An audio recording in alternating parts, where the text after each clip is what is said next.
Welcome to the Billiard Banter podcast. We're your average pool junkies, bringing you this week's news and highlights in Cue Sports. I'm your host, Brian. And I'm Joe. Let's dive in. This is your first taste. Yeah. This is episode 1. But yeah, Brian, so why are we doing this? A little introduction is in order, I think. Yeah. We want to make something that we would listen to. It's not out there, so we're creating it. We're going to try different segments every week. Yeah. But ultimately, we're going to bring you the latest news. Sure. We're going to talk about what we're excited about. Yeah. And then every week, we're going to bring each other a selection of our favorite shots, old and new, and keep them a secret from each other and react to them. Yeah, and also, like, the whole point of this is to talk about stuff that not only us, but obviously you guys want to hear. So any type of suggestions, segments, things that aren't out there that you want to hear about us talk, whatever it is, comment, submit, all of this stuff helps, right? Yeah. Please drop it in the comments below. Yeah. We need to hear it. We want that feedback. If you're addicted to pool like us, this is your new source. So, Brian, tell me a little bit about why you play pool. How many years have you been playing pool? I've been on and off for, at least 20 years. More recently, I've been playing here in Valencia, Spain with you. Nice. Did you always play 8-ball, 9-ball? It was What were all you playing? It was all 8-ball, all bar, messy rules up Nice. until the last, 5 years or so. What about you? Throughout my life, I always played pool. Actually, my parents had a vacation home by the countryside where we had a pool table. But I used to play, and I didn't even know the rules. I didn't know how to stroke. I didn't know anything. Fast forward, college, I used to play with my friends, just shooting. But I never got into the sport, and I never got into actually knowing how to play, right? Like doing it properly, until 2 years ago. So I've been really, really playing around 2 years, and I fell in love with the sport. It's a very complicated sport. There's so many factors to it, but it's a beautiful sport, man. For me, it's a zen. Yeah. Some people go to the driving range and just hit golf balls. Yeah. For me, I'm zenning out playing pool. Yeah, just hitting shots, right? Like straight shots for 2 hours. It's something you will never be a perfect master of. Yeah. There's always room for improvement. Yeah. And honestly, I think pool is one of the best social games. You know, I was watching this video with Shane Van Boning on 60 Minutes, and the host asked him, he's like, "Can you be perfect in this sport?" And Shane just looks at her and says, "No, Never. but I've tried." The effort is always there. Yeah. I love that interview. So you can't be perfect. I mean, it's you can only chase it, but even then, it's very hard.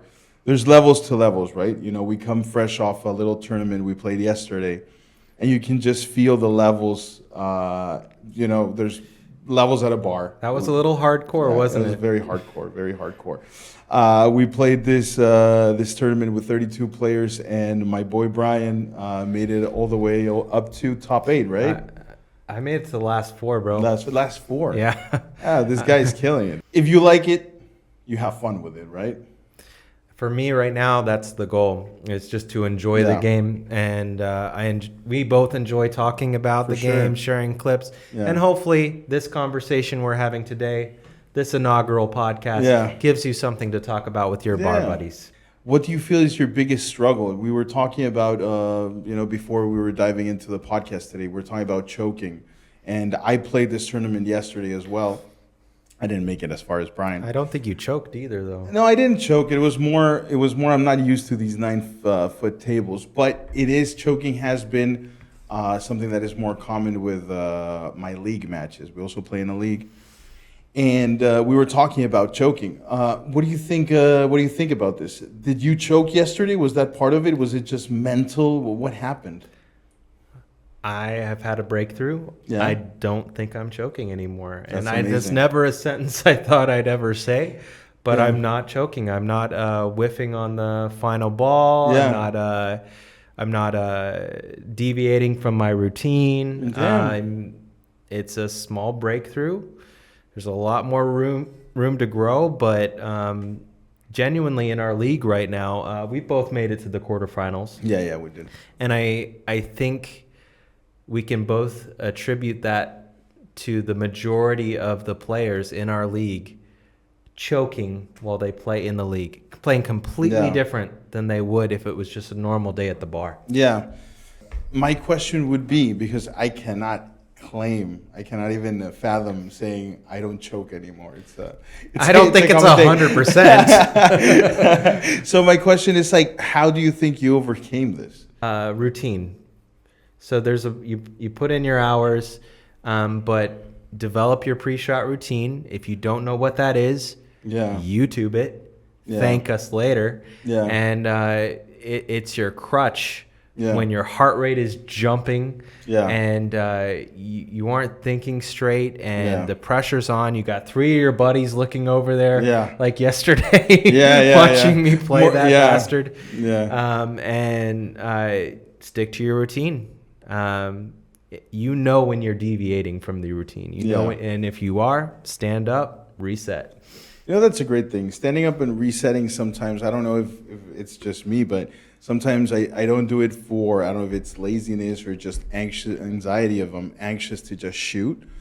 But it is a big thing. Resetting helps you a lot. And I got a good tip from you actually yesterday. You were playing with your headphones. Oh, dude, I cracked the code, man. I couldn't believe the difference. I cracked it. I put in my earbuds and suddenly I'm vibing. And again, it doesn't have to be headphones, right? It can be if you reach a mental state where you're able to zone everything out and control your thoughts, your mind just going 100 miles per hour, thinking about if I miss this, I position the cue ball, I'm gonna lose. I think it's that, you know. I think you get to a certain level where you have your fundamentals down, and it becomes a mental game. Yeah, it really does. Side note, I'm always going to relate other videos that I watch and stuff, right? So I was watching this video of Tiger Woods. It was like a documentary. And one of the things he was talking about was like he was relating his shot routine in golf, okay, to being in a mental state. He would call it like this Zen mental state, like the flow state, right? Yeah, like a flow state. But it was even, I feel like it was more elevated than that, because he would go into this mode where he would say after he made the shot that he wouldn't remember how he did it and when he did it. He remembered setting up his routine, and after he would take the shot, he would forget. Not to cut you off, but I feel like I've seen you in this state where you are vibing, you're in a flow state, and I imagine that if I asked you an hour later or 5 minutes later about 2 games earlier, you would not remember how you won that game. Oh no, actually, I'll tell you something right now. You took a video of me when I was in this state. Like I made this like pretty cool bank shot. I'll put it up on the screen if you're watching on video. I made this pretty cool bank shot, and then like I had these balls. I positioned everything perfect. I did it. If you tell me now, if you ask me, Joe, how'd you make that first bank shot to position your cue ball? I'd be like, dude, I have no fucking idea. I don't remember. Yeah, you went from one shot to the next. Yeah, it was just like boom, boom, boom. Now, how often does that happen? Rarely, but that's the point. I disagree. I've seen you shoot well. It's just getting in that state, you know. All right. Well, I think we need to actually jump into our very first segment of the very first episode, and we're calling it The Rack-'em Report. The Rack-'em Report. So we're going to report the news to you guys, everything that has been happening lately. And I think the way to go is the UK Open. Yep. Right? Yeah. It's the biggest World 9-Ball Tour event at the moment. At the moment, yeah. Especially this past month. Did you watch it? I am not subscribed to the service like you are. So you got to catch up, That's bro. coming up. You got to catch up. Yeah, we're going to talk about this. I have been watching a lot of the highlight reels on YouTube, which are like 15 minutes long. They dive into a match and they show you all. So I've seen the highlights. What are your thoughts on the UK? Well, you know, first thing that surprised me was that some players were not even there. You know, Gorst wasn't there. Shane wasn't there, FSR wasn't there, and I really didn't know why. Did you take note of this? Oh, I noticed. Like we had some top players, but the reality is a lot of like the draw to this one is there a reason? Especially like, for example, Gorst or FSR, you know, they're like top players right now. They weren't there.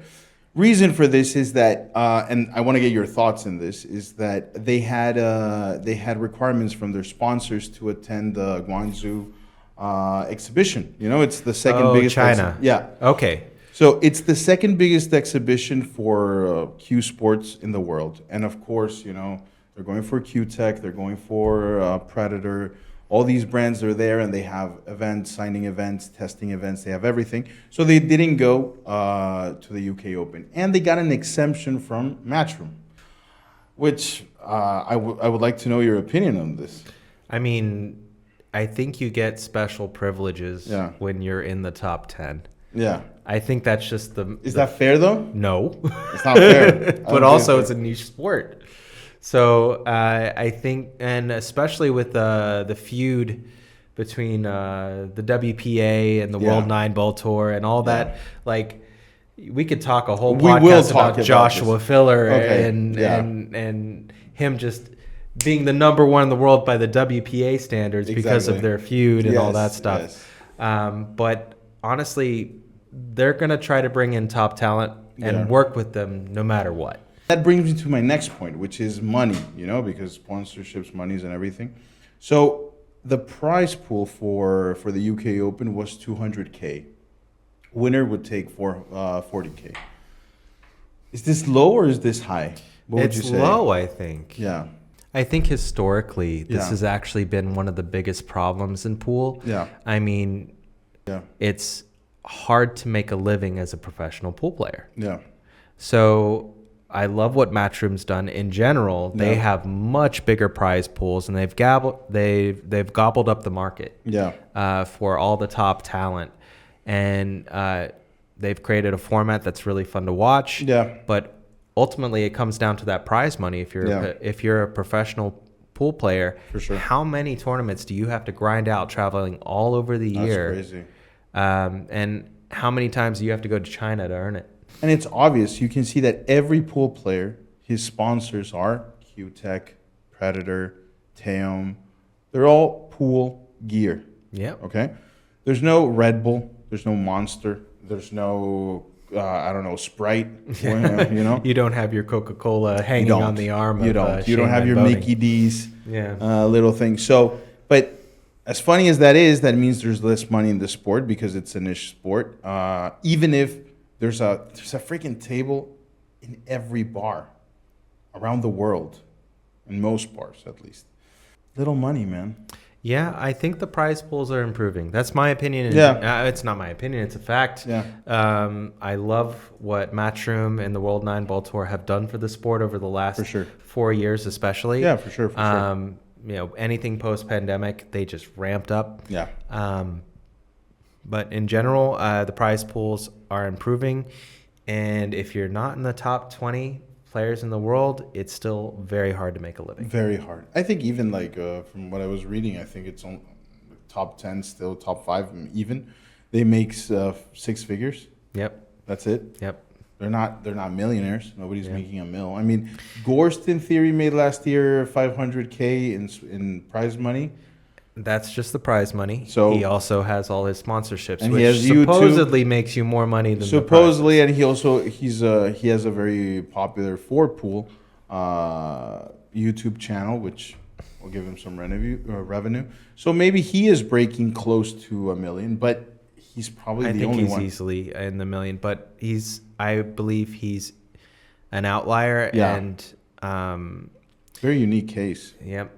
I want to go back and ask you because one of the things you mentioned was the gambling. In pool is really holding it back. Yeah. And I have a lot of opinions on that. I'm curious about where you stand. We've never really talked about gambling. No, and I do think that this is something like a deep dive because we should do for another episode because there's so much to talk about. Yeah, we might have to save this. Let us know in the comments if you want to hear a deep dive into the world of gambling in pool because we have a lot of opinions on it. Yeah, and I think we have contrasting opinions. There's a lot of movies about it. But is it holding this? Is it holding the sport back? Is it something that's keeping the sport alive? For me, we'll talk. We'll about this deep dive. But I'll give you like my very short summary on this. I think it is like I think it is holding it back, but at the same time, it's a necessary evil within the sport of pool today. But there's so much around this point that we need to deep dive. Have you not gambled in pool yet? Not big time, dude. Okay. Don't take my money, Brian. Don't take my money, please. I'm from the United States. Okay. So no. There's a lot of gambling. Believe me, I know. Believe me. But all right, moving on. So back up to UK Open. Okay. Going back to our Rackham report, we got a little bit deviated. Notable players in the UK Open that did not reach the semifinals, just to fill you in. So Filler played this, Alcaide, which he didn't have a great tournament. Capito, that was the last year's tournament, was inside. Kachi, which, fun fact, Kachi, do you know who he opened the tournament with? No. He opened the tournament with Ocampo. Okay. This is the guy that we faced in a tournament in Vitoria, and Kachi killed this guy. That was a absolute treat getting our asses kicked by that guy. And that guy has a crazy level. He's a great player. Shout out to him. But yeah, he was part of this as well. So then Jason Shaw, Thorpe, Woodward, the U.S. captain was there as well. There's a lot of big players that got taken out. A lot. All of these guys got taken out. Then we had semifinalist Yap Suoto, the island boy from Ibiza. Yeah. That is one of my top favorite players. I think he's your new favorite Spanish player. I love this dude. I love this dude. Steyer and Kraus. Okay. So what I understand, before you go into the numbers here, from what I could gather from my YouTube highlights, yes, Matchroom, you need to give this guy a password. And these quarterfinals and semifinals, they seem to be, and the final, they seem to be like very one-sided. Yes, and I would say that this is especially the story in the Suoto bracket. The Suoto bracket, this guy was killing it.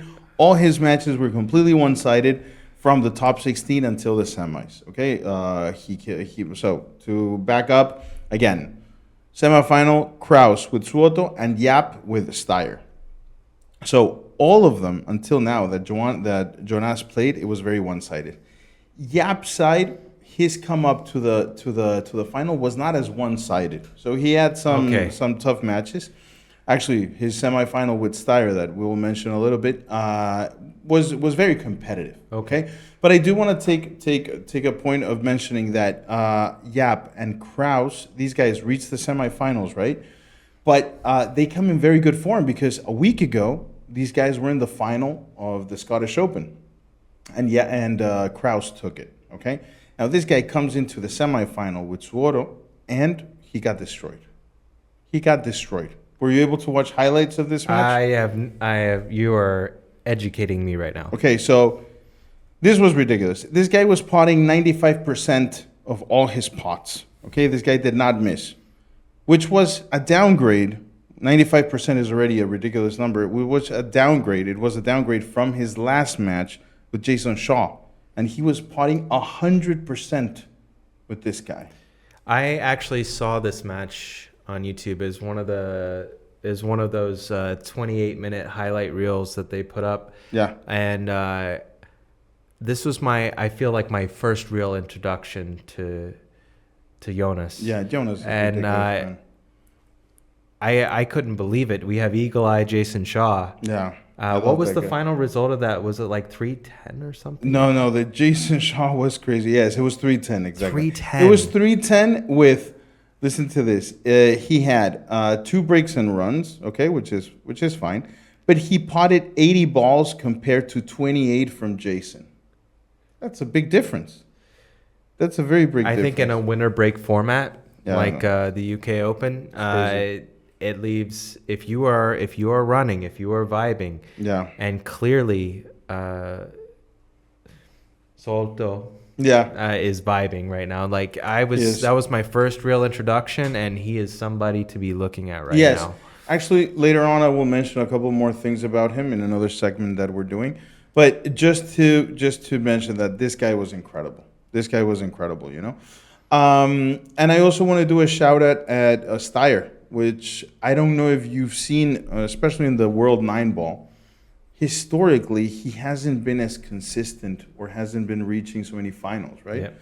And I don't know what got into him this year, but he's flipped the switch. 9 ball especially, this guy is on it. I think his wife got into him on this one. His wife started doing very well all of a sudden. Yeah. He's married to Margarita Fevalova-Steyer. Nice. Yes. And she has been performing very well. Yeah. And the women in pool right now are finally stepping up. That's awesome. That's very cool. I think it's just a numbers thing at this point. If you look at how many professional female players there are versus men, you got like over 10,000 men and under 2,000 female. I mean, it's insane. So the numbers dictate that, and it's very refreshing to see Pia Filler, Jasmine Ocean, and Margarita Fevalova-Steyer stepping up and making their husbands sweat a little. Yeah, no, I think that's awesome, and I hope we see more of them and break out into the latter phases of tournaments. You know, that would be. It's time to start seeing them in the top 100 pool players generally. For sure, it's time for sure. So back to the final. Yap Suoto. This was completely one-sided again. We go back to this. And first, we have to go with the winner, Yap. Mm-hmm. Aloysius Yap was incredible. He controlled the game. I think it was a master class. To be honest, I don't have the stats, but I don't know when was the last time in one of the big opens, ranking opens in the World 9 ball, there was that much dominance in a race to 13. You know, just to comment here. Yeah. One of the first things we said about the UK Open as we opened is some of the top talent had sponsor obligations in China. Yeah. Jonas didn't have a shot until the 8th table. That's the detriment of the break and run format, or the winner breaks format. Detriment or the positive side. Because here's the thing. If you're that dominant, and again, are related to another sport, Formula One, if they are constructing your car with the best motor, it is what it is, man. If you have it on your side to break and run, or to control the game, or to have a perfect safety and to pot 100% of your balls, and you are commanding that break, hey man, it's the way the cookie crumbles. It's the way of the game. So you're actually pro winner break. I am 100%. You are not. You're alternating. No. I am. I am. Why are you against it? And I'll tell you why I am for it. Honestly, I'm for the contest. And I think in order for anybody to get into their zone and show you their best pool and to entertain the masses, they need an opportunity at the table. And if you're sat in your chair for 3 games in a row, 4 games in a row, 8 games in a row, you have no chance to break into your zone, to start flowing. Yes. And ultimately, if you're watching pool, you're there to see a competition. And that's my feelings on it. I know you disagree. Why are you a fan of the winner break format? Because you're able to see what we saw with Yap in the final. You're able to see a master class in what we were talking about in our introduction, which is a flow state game. You're able to see a guy break, run through a table, make every shot look effortless, easy, and just play the game the way the game should be played, or we would all like the game to be played. I'm still going to challenge you at the end of this as far as the format. No, 100%. Competitive-wise, I think competitive-wise, you are right in the sense that, for sure, Yap would take a break, Jonas would break, he would run that table, they would run a table, they would run a table, because both of them at this point in this tournament, with the heat they put on, they had the sweet spot to run through tables. We all like to see magic. We all like to see that flow state. We all like to see an incredible win. but we all want to see a competition as well. Yes. It's a balance. Right. I think Matchroom made a very wise decision to focus on the most popular game in pool, almost exclusively. Yeah, pretty much. And make that the Pretty highlight. It's a formula, and yes, there are factors in 9-ball that make it very lucky and very slanted at times, like you see in the UK Open. Well, one of the things I know we were kind of testing out just for our listeners today was, is it worth it to subscribe to the World 9-Ball Tour $10 a month subscription to get full access to their tables? What does that entail? For me, I enjoy watching the highlights on YouTube, but I don't think I'm willing to pay $10 a month. But you actually took the plunge. You're paying $10 a month. Yeah, actually I did. I did this as a test for the podcast for you guys. Not for me. This was selfless. It wasn't for you. This was selfless. I didn't want to watch the UK Open every game of the 3 tables. Nah, I'm kidding. Here's the thing. I have to say that I think too little is given to me for the 10 euros that I'm paying. Explain. So there isn't enough competitions every week. So, for example, right now, I signed up. I was all hyped. I signed up because of this podcast and because of the UK Open.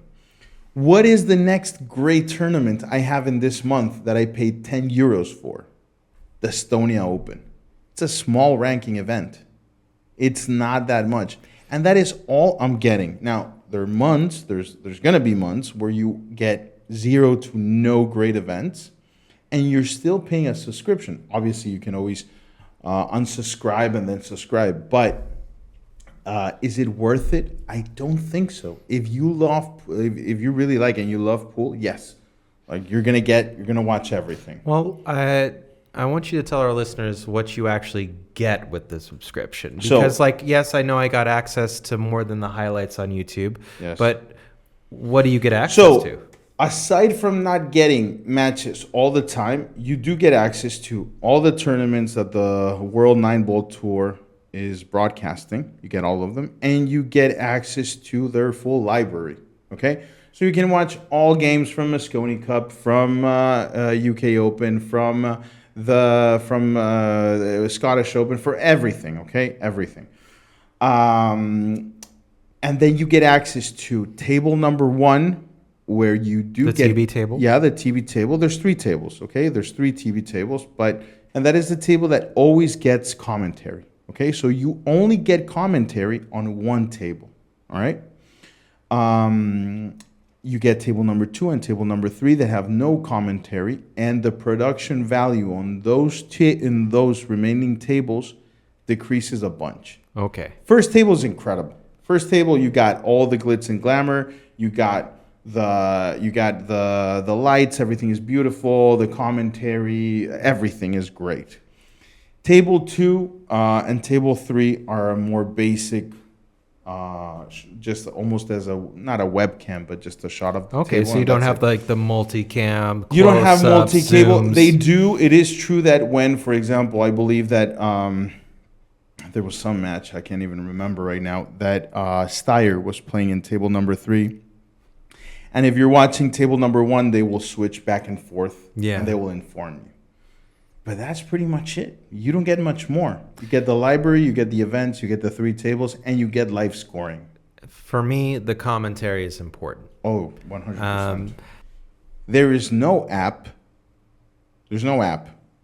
So it's all a web browser. App. It's a browser and web app. Okay, there's no app. And they have to fix something, man. This is shout out to Matchroom. If you'll watch this, I doubt it, but like you cannot call your service WNT.TV and your website be WNTTV.com. Yeah, it's freaking confusing, guys.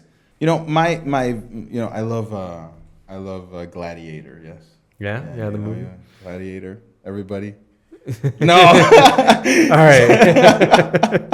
If you're watching the video right now, for now we're giving the thumbs down. We're giving a thumbs down too. I mean, I love, and I have to say this, right? So like, I love Matchroom, and I think what they're doing in the sport is fantastic. I think they're better than anybody, and I'm a big fan of them. But I think this thing is wrong. You cannot charge 10 euros to everybody for pool when you get services like Netflix that is cheaper, without ads. It's cheaper. Yeah. You get HBO, you get Eurosport, you get all these things. Eurosport, I think it's $7.99, and you get snooker. Yeah. You can watch all snooker there. That's pretty much it. I wanted to touch on one last thing before we finish the segment. That is the agreement that was reached between the World 9-Ball Tour and the WPA. I know about the drama last year. Yeah. Just to catch anybody up who's not as addicted as we are to pool. Exactly. You got two main players in the pool tournament world right now. Yeah.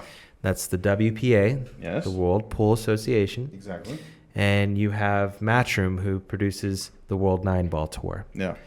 Now, for the longest time, it's been the WPA. Yes. And their model has been actually very successful for them. They controlled the rankings, they controlled the tournaments, and if you wanted to be a WPA tournament, you paid a fee. Yes. Every time anybody you got sanctioned by them. You have to be sanctioned, a WPA sanctioned event in order to be ranked if you're a player. Yes. So you're not going to earn any ranking points in the World Pool Association if it's not a sanctioned event. Last year, they realized that the World 9-Ball Tour was overtaking them in popularity. Yes. Much better production, yes, bigger prize pools. Yes. They're making pool fun again. They're winning the battle. And a lot of their top talent, a lot of the top players in the world have decided, hey, I don't actually care about the WPA ranking. Yes. I'm going to start playing these World 9-Ball Tour events. Yes. And essentially, you lost a lot. It was a big division in the pool world between players that decided to stay and go. And the WPA said, if you cannot play in unsanctioned tournament events, which is the bread and butter for most players. Exactly. World 9-Ball realized, because of everything they have done, if you watch the production they put in, the events they're creating, and mostly the prize money, they're taking over this. Okay, they are.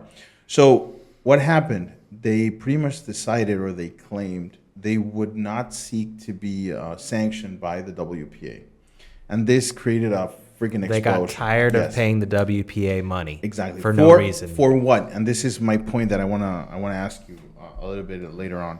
Is for what, right? So now, when they decided they would not be sanctioned, what happened? Things exploded, and WPA started to sanction players. You know how many players they sanctioned? They sanctioned 200 players, including Gorst. Joshua Filler, for example, he's a Predator-sponsored player, and the biggest events that he's obligated to go to are the Predator tournaments. The Predator Billiard Series, which are all WPA sanctioned events. He had no choice. He has to stay with the WPA. Of course, he's number one in the world by WPA standards. Now, they reached an agreement. Now, the problem with this is the biggest issue with this whole thing was that all these players that were sanctioned, they could not play WPA events and they could not play WNT events. Okay, so this was the whole drama. Now, they have reached an agreement, but what is crazy about this, before we get into the agreement, is that they are unsure if they will reinstate the players that they sanctioned back into the WPA events. So until that's vindictive. It's fucking vindictive. I think if you eliminate your talent, you don't have a show. I think it's what you're saying. It's vindictive, and they're taking a grudge against players that decided to go with Matchroom. And to me, I have respect for any institution that's putting on good tournaments. But this feels to me like a battle between the old world and the new world. And if they can't stay young, they're going to die. I haven't thought about the WPA in like more than a year. Like if I'm watching something on YouTube, it's boring. I don't care. To be honest, I have been all World 9-Ball when it comes to pro stuff in the last year, pretty much. And that just shows. So to summarize this, basically they reached an agreement where WNT will be sanctioned by WPA, and WPA president put out a statement, and basically to put it in summary, they agreed that they will be very clear and they will have stability for the sport, and World 9 Ball must operate within the structure and regulations of the WPA. Ooh, I don't like that. Yes. You know, that doesn't seem fun. No, like, it doesn't. It doesn't. He did admit that Matchroom's contribution in the sport has been undeniable, and all of that. But they're not letting them have a free pass and do whatever they want. So they have to operate within that. Now, a little bit of shade was thrown by Fraser, who's the boss of Emily Matchroom. Fraser. Emily, yeah. And she said that she said that she's very glad and everything they reached the agreement. But she said that they've had their best year this last year, which kind of means she's not saying it directly, but she's saying without them, we've had the best year we've had ever. Yeah, she's been an advocate for the, like her or hate her, because I like her, dude. I mean, I know people listening may have no idea what we're talking about as World 9 Ball Tour, Matchroom, or WPA. Yeah. But Emily Fraser has been an ambassador for the sport. Yeah. Big fan. And she's been, if you take care of the players, you make an entertaining product. No. I'm the same as you. I'm a Matchroom guy. Through. And that's why we're tuning in anyway. Yeah. So their priorities are in the right. I think we're on the same page here. Yeah. To keep with your Gladiator reference. Yeah, good. We don't recommend the app, but we recommend watching Matchroom. Yeah, we got 2 thumbs up. We do. Yeah. That kind of leads us to our next segment. Yeah. Which is Player of the Week. Player of the Week, guys. So, point of this segment is Brian and me are going to bring a player for you guys each week. Again, we want you guys to suggest. If you want me to talk about a player or Brian to talk about a player, let us know. Please drop it in the comments. Drop a comment, let us know. And after our conversation about Jonas in the UK Open, we have a lot of younger players that are actually very exciting right now. And my player of the week that I want to talk to you about is a young gal called Savannah Easton. Oh, wow. I think pool has been such a male-dominated sport for a while, and there's a lot of exciting women breaking through. Yeah. And I think she's very young, isn't she? She's just turned 15. Yeah. And I'm noticing now, especially in pro circuits, that there are a lot of young people. There are kids that are under 20 years old, and the juniors. You always have the juniors, right? But now it's becoming a little bit more prevalent of them taking that jump in to the big stage. So it's definitely interesting. Savannah Easton has broken into the top 20 players in the world. That's crazy. Top 20 female players in the world. Yeah. She's gone pro at a very young age. Yeah. And watching the Iowa Open, watching her take down Margarita Fefalova was insane to me. Yeah. She's very exciting to watch. You can kind of put yourself in her shoes because she's still learning, she's still growing, but they call her the Road Runner.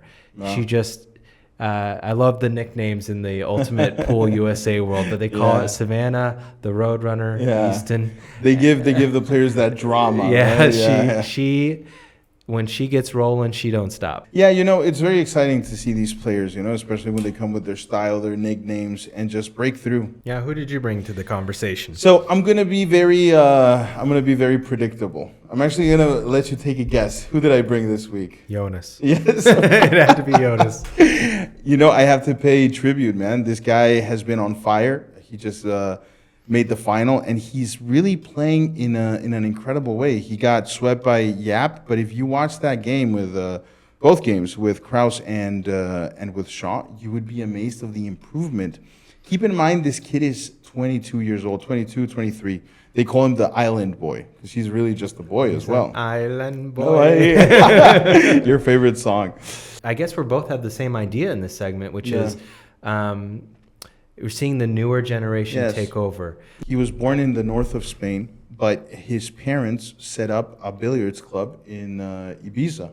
So Jonas, he just soaked in hours of gameplay at his club and developed his game, became a junior champion, pushed through the rankings, and has really made a name for himself, especially this year, because he has won the Helsinki Open and the Teom 10.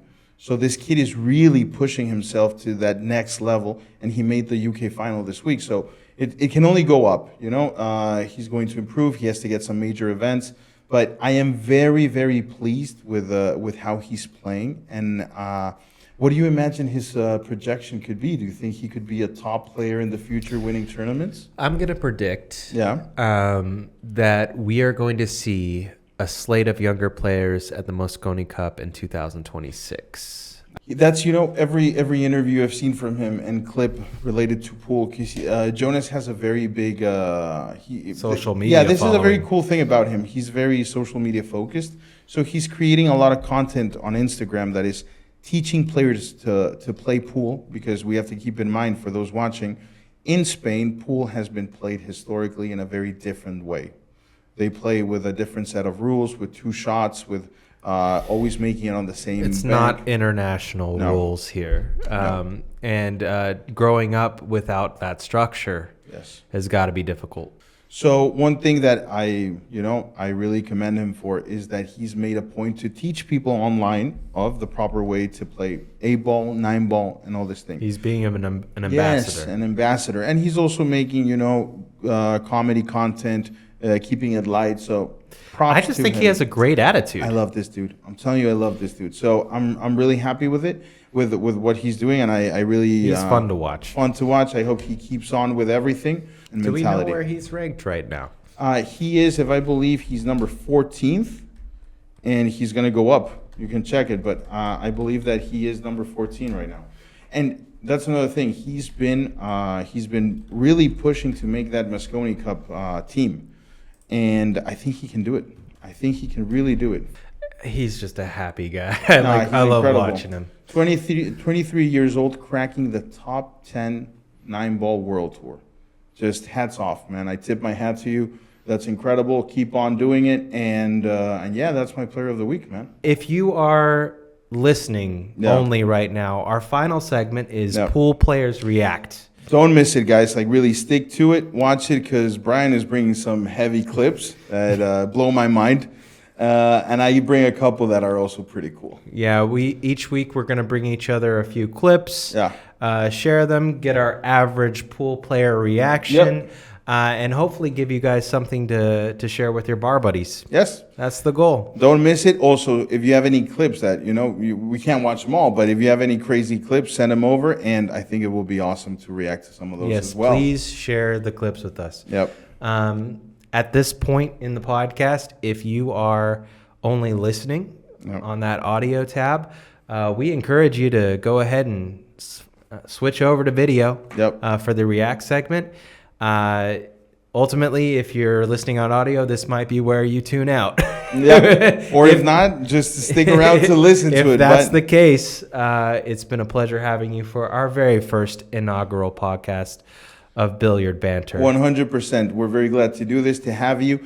And we ask you to stick for the next episode. There's a bunch of stuff coming up. We're going to talk about the Estonia Open, more crazy clips from the vault that Brian's going to bring more for next upcoming week. Players. Yes, for sure. Favorite players, pool news. We got everything for you. Q Sports, stick for our next episode. And that's pretty much it, man. Yep. All right. Time for our final segment for Let's go. Pool Players React. Let's go. Bang, bang, bang. Welcome to Pool Players React. We're your average pool junkies reacting to some epic videos. We've got an epic run out from Chris Melling today. And we all know what happens when you laugh at SVB. Stay tuned. Let's go. I'm pretty excited about this first clip. One of the most famous runouts. It's had millions of views on YouTube. Have you seen the famous Chris Melling runout? I have not. You're serious right now. I have not seen this. You better buckle up. Because this isn't just one incredible shot. Okay, it's a series of shots. This is 3. And his opponent, Mika Immonen. Okay. I don't want to dog on him, but he's kind of a bastard. He's kind of a pool Grinch. I've seen clips of him fighting with Jeffrey DeLuna. Oh, wow. And even Mika Immonen has to respect this run out.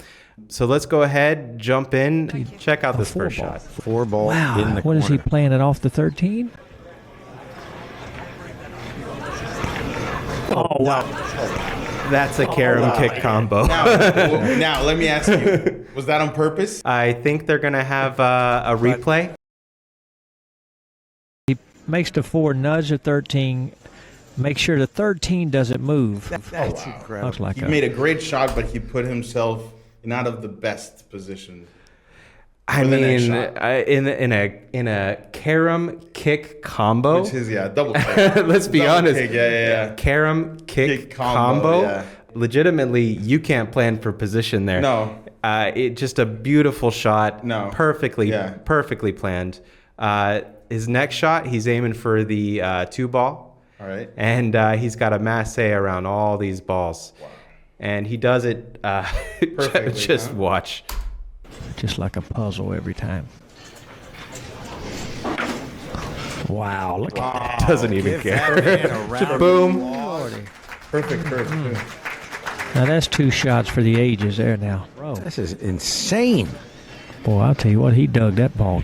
He's got one. You're not going to one see it till small the end, chance but he can, that yellow pocket 1 the ball, one in the that's his side. problem ball. Very it is. tough shot, but he's I was got. actually thinking about But this. he does have a shot. And he plans for it. Oh, okay. That's going to be the final He's shot. not- Is So the pause one. it.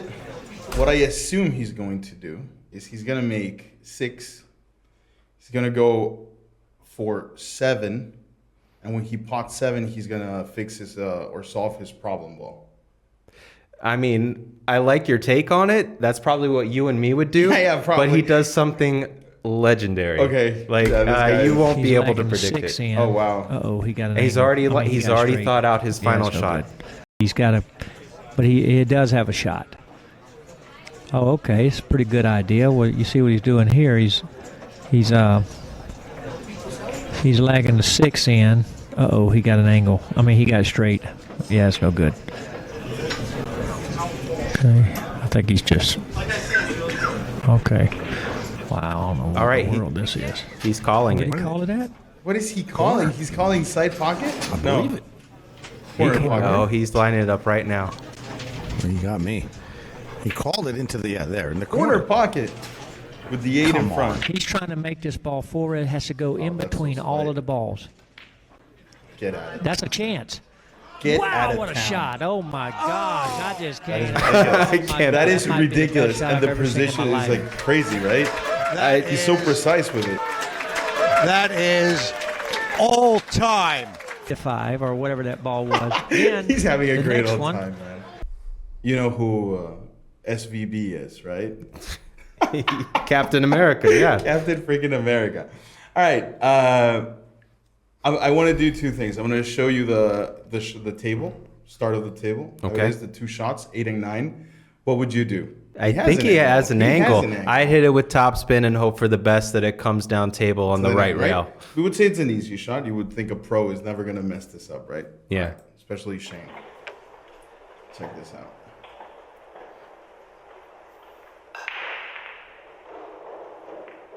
Oh, he's drawing that ball. Draws that ball, backspin. And Oh, I have seen this. he messed himself up. Oh, he bumped. Now, that's not the worst part of this clip, okay?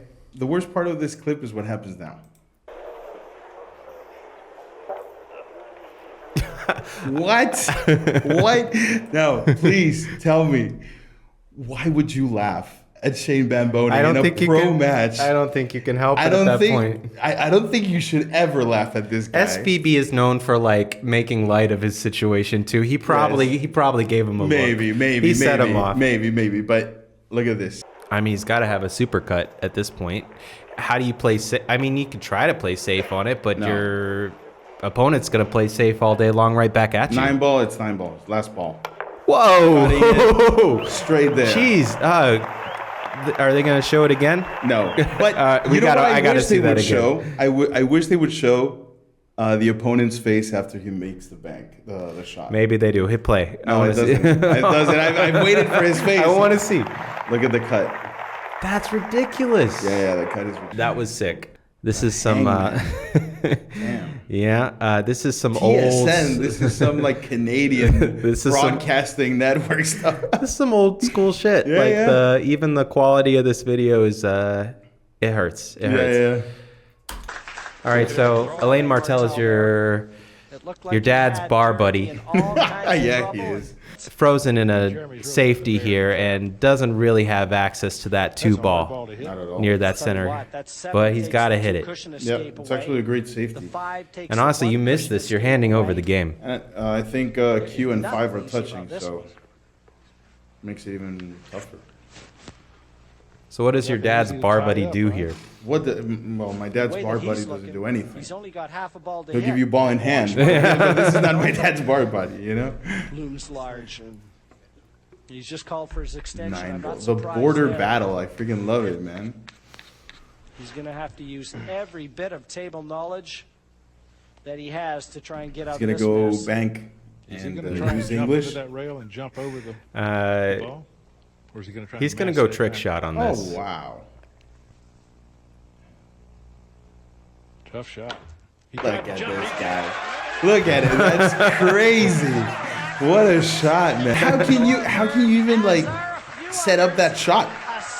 That's a trick shot. Yeah. How often do you get to play a trick Exactly. shot? At the table, How often do you get you to just watch that practice shot again. the precision to play it? Trick Look shot at this. shows where you go Ah, over the rail, wow. jump off the Okay. rail. Wow! And then pockets the 3. And that was exactly what he was trying to do. Very My well favorite seen. part is Incredible. the young Alex Pagulayan just like erupting over there. Great Unbelievable shot. from the Great shot. Great clip, actually. I love it. Dug deep on that. I got a clip I want to show you. You've probably seen this. But more than a reaction, I want you to get your take on the context of this clip. Okay. What do you have to learn? Like, what are the principles? Joe you Rogan. learn the fundamentals, like how to stand, the right way to hit a ball. Like him or hate him, Joe Rogan is dedicated to whatever he's crafting. It is. He is. He is. Anything. For dessert, I love teaching. I mean, he's a pool fanatic. He's got a beautiful stroke too. Look at that draw. Hit it low and just slide. No watch this.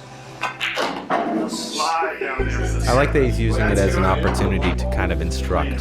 Yes, as well. That's my point with it. There's no He's actually gone ahead and commentated on Yes. several games. Yes. He's a He is. huge enthusiast. So my point with this clip is like, are you surprised with his control of the game and his knowledge of the game?